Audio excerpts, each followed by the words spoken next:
Gusto ko lang ipaalam sa inyong lahat, no?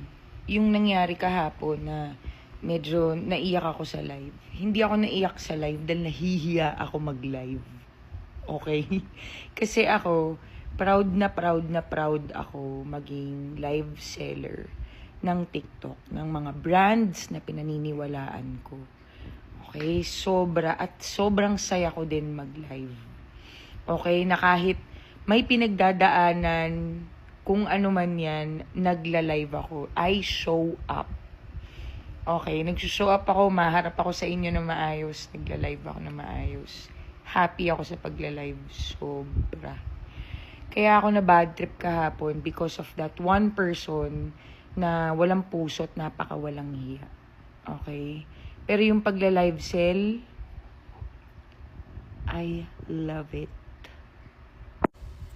Kaya gusto ko mag-thank you dun sa mga taong maayos, pagka-live. Gusto ko mag-thank you sa inyo, yung mga sumusuporta pag may live ako, lalo na yung mga suki ko. Akala ninyo, hindi ko kayo nakakalimutan, no? So, thank you everybody for being nice to me, pagiging maayos.